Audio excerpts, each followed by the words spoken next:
안녕하세요 여러분. 하노이 국립외국어대학교 한국어 및 한국문화학부의 웬토엔이라고 합니다. 지금 대학교 3학년생입니다. 사실 지난 학기에는 이화대학교의 한국기업문화라는 과목을 공부하면서 그것을 통해 저는 한국의 특징을 많이 알게 되었습니다. 그 중에 제 관심을 가장 많이 끌었던 것이 바로 한국의 빠른 성장입니다. 네, 즉 그것이 한강의 기적이고 한국의 훌륭한 정책이었습니다. 그러므로 오늘 1960년대부터 1970년대까지 한국 정부의 정책에 대해 말씀하도록 하겠습니다. 오래 기다리지 말고 이 정책에 대해 알아봅시다. 발표 순서는 다음과 같습니다. 첫 번째는 1960년대 전에 한국의 사회, 경제 배경, 그리고 두 번째는 한국 정부의 훌륭한 정책에 대한 내용입니다. 자, 시작합시다. 우선 1960년대 전에 한국의 사회, 경제 배경입니다. 급속한 한국의 발전과 지금의 한국 국민의 현대적인 삶을 보면서 1960년대 이전 한국도 매우 배요한 나라라고 생각하시겠지요? 하지만 그렇지 않았습니다. 6월 20호 전쟁은 3년이라는 짧은 기간 동안 전개되었지만 그 피해는 심각했습니다. 학교나 병원, 공장, 도로 등 거의 모든 사회 기반 시설이 파괴되었으며 새 없을 정도로 많은 인명 피해 때문에 대한민국은 세계 최빈국으로 전락하였습니다.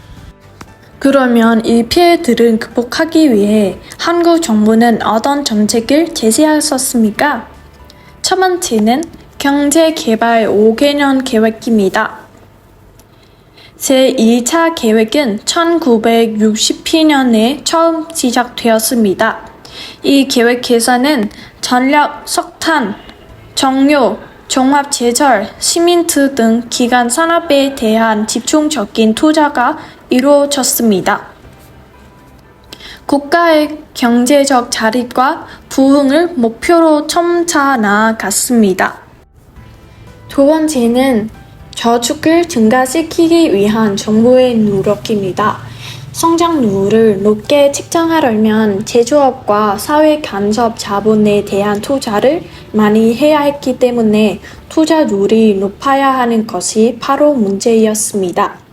그래서 정부는 국민들에게 저축을 호소했습니다.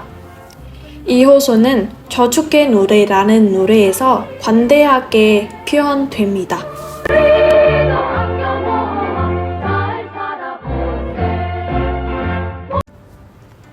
그뿐만 아니라 한국 정부의 대단한 정책 중 빼놓을 수 없는 것이 바로 수출 주도형 산업화 정책이라고 합니다. 한국 정부는 유일한 외화 획득의 수단인 수출을 중심으로 하는 수출 주도형 산업 정책을 채택하였고 이러한 정책을 지금까지 계속 유지하고 있습니다. 1960년대 섬유, 가발, 신발, 합판, 옷 등 노동 집합적인 경공업을 중심으로 수출을 추진하였습니다.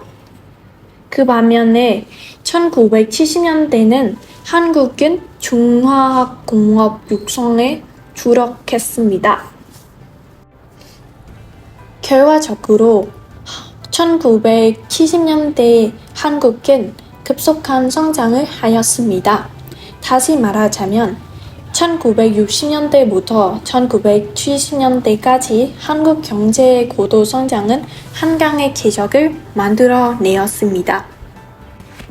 대한민국의 정책 브리핑에 따르면 1960년 80비 달러였던 1인당 국민소득은 1979년 1636달러로 20배 불어나왔으며 연평균 성장률은 9.3%에 이르렀다는 사실을 알게 될 수 있었습니다.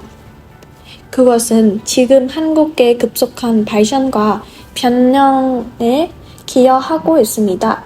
네, 지금까지 끝났습니다. 경청해 주셔서 정말 감사합니다.